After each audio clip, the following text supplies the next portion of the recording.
تاسو راغلی امام پسې اقتدا وکړه. که امام په جهري مانځه کې و امام قرائت لسته نو تاسو ثنا مه وایئ، یعنې سبحانک اللهم وبحمدک دا مه وایئ. کله چې تاسو خپل مونځ تکمیلوئ کم رکعت چې د ستاسو نه تیر دی کولی شي چې هلته بیا تاسو ثنا ووایئ. هو که داسې وه چې امام په خفیه مانځه کې و، د ماسپښین مونځ و، د مازدیګر مونځ و، تاسو راغلی امام پسې اقتدا وکړه، په دې صورت کې تاسو کولی شئ چې ثنا ووایئ. پوښتنې په ځواب کې دې ووایم چې حضرت اسود تابعي رحمه الله د حضرت عبدالله بن مسعود رضی الله تعالی عنه عمل را نقل کوي. فرمایي لکه څنګه چې امام بخاري صاحب دا را نقل کړی، انه کان یقرأ فی آخر رکعة من الوتر قل هو الله احد ثم يرفع يديه فيقنط قبل الركعه. حضرت عبدالله بن مسعود رضی الله تعالی عنه به د وتر په آخري رکعت کې سورت اخلاص لستلو او بیا به خپل دواړه لاسونه اوچت کړل او د رکوع نه مخکې به یې دعای قنوت ویله. هو که چا دعای قنوت ویلو وخت کې لاسونه اوچت نه کړل بلکې دعای قنوت یې ولستله رکوع ته لاړه، په هغه باندې سجدې سهوه نشته دی. هدایه په اول جلد کې په 152 صفحه کې د درېیمې پوښتنې په ځواب کې دې باید ووایم د امام محمد رحمه الله او د امام ابو یوسف رحمه الله اختلاف را نقل کوي چې د چا نه که 4 رکعته سنت د ماسپښین پاتې شول اوس د فرضو نه وروسته به اول 4 رکعته کوي که 2 رکعته کوي. نو هغه لیکي وانما الاختلاف بین ابي یوسف رحمه الله ومحمد رحمه الله في تقديمهما على الركعتين وتأخيرها عنهما. اوس چې د چا نه پاتې شو اوس به دا 4 رکعته په هغه 2 رکعتو باندې مخکې کوي یا به هغه 4 رکعته د 2 رکعتو نه وروسته کوي. اختلاف د فقهاو او صورت د مسئلې مجموع الانهر په اول جلد کې 142 صفحه کې را نقل کړی. هغه لیکي ويقضيها أي سنة الظهر في وقته قبل الشفعة أي قبل الركعتين اللتين بعد الفرض. قيل هذا عند أبو يوسف رحمه الله على أن الابتداء بالفائتة أولى. وفي المحيط إن الإمام الأعظم رحمه الله معه إمام أبو يوسف رحمه الله وایي که ستاسو نه د ماسپښین 4 رکعته سنت پاتې شول جمع وکړه فرض وکړه اوس چې تاسو مونځ کوئ اول به 4 رکعته کوئ سنت د هغه نه به وروسته تاسو 2 رکعته کوئ ځکه امام ابو یوسف وایي چې ابتدا په فائته او په قضایي باندې دا بهتره ده د دې نه چې په هغه 2 رکعتو باندې ابتدا وشي. اما امام محمد رحمه الله فرمایي چې اول به 2 رکعته کوي وروسته د هغه نه به ته 4 رکعته کوي ځکه چې هغه 4 رکعتو د خپل محل نه تغییر خوړلی خو د 2 رکعتونو ته به موږ د خپل محل نه تغییر نه ورکوو.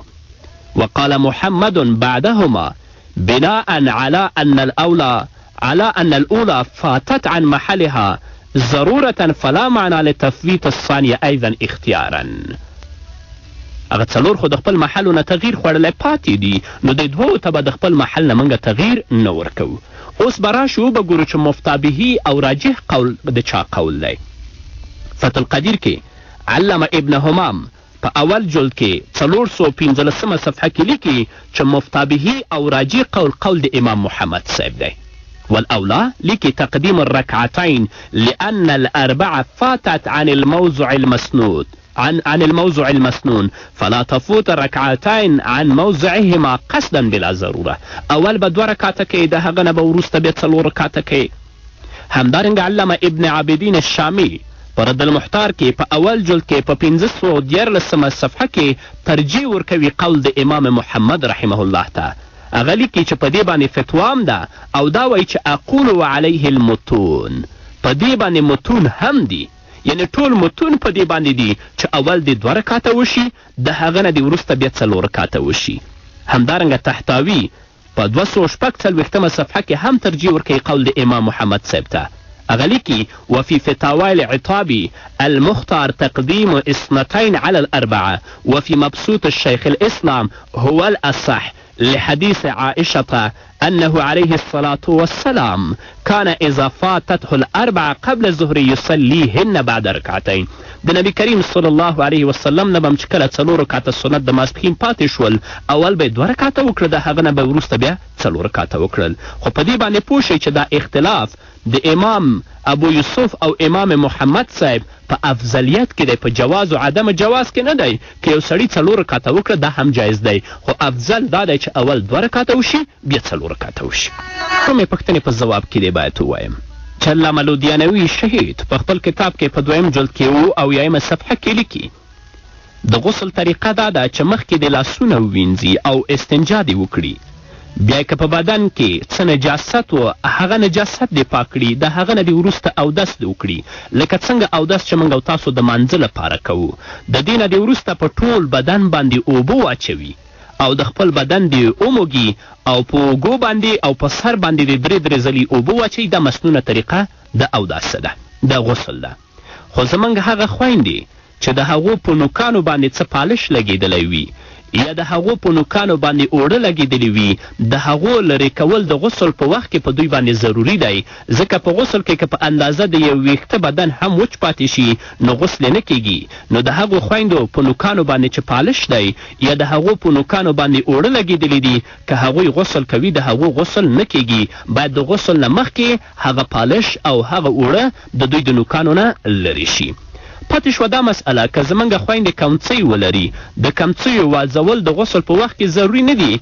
د غسل د ویښتو بیخونو ته چې اوبه ورسیږي هغه دوی لپاره بسنه او کفایت کوي، او که کمڅۍ نه وي بیا د ټولو ویښتانو لندول او وینځل دوی لپاره ضروري دي. بل پیغام ووار 2 مسئلې دي.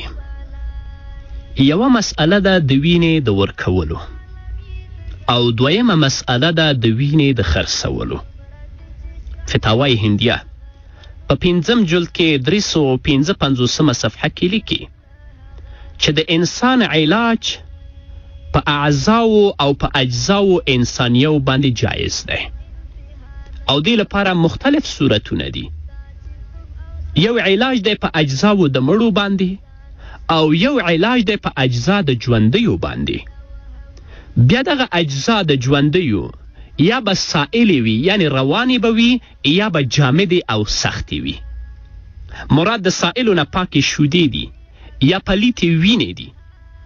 او زمونږ د فقهاو په کتابونو کې دا تصریحات موجود دي چې د ښځې د شیدو نه په حالت د شیدو ورکولو کې د علاج لپاره استفاده کېدلی شي، یو سړی په پوزه کې اچولی شي او همدارنګه د دوا لپاره یې څکلی شي. نو زمونږ غټو فقهاو په دې شیدو باندې د وینو قیاس هم کړی چې کله تداوی په شیدو باندې جائز ده چې هغه هم جز دی د انسان، نو همدارنګه تداوی په څه باندې هم جائز ده، په وینې باندې هم جائز ده. زه به هغه عبارتونه د فتاوای هندیه تاسو ته ووایم.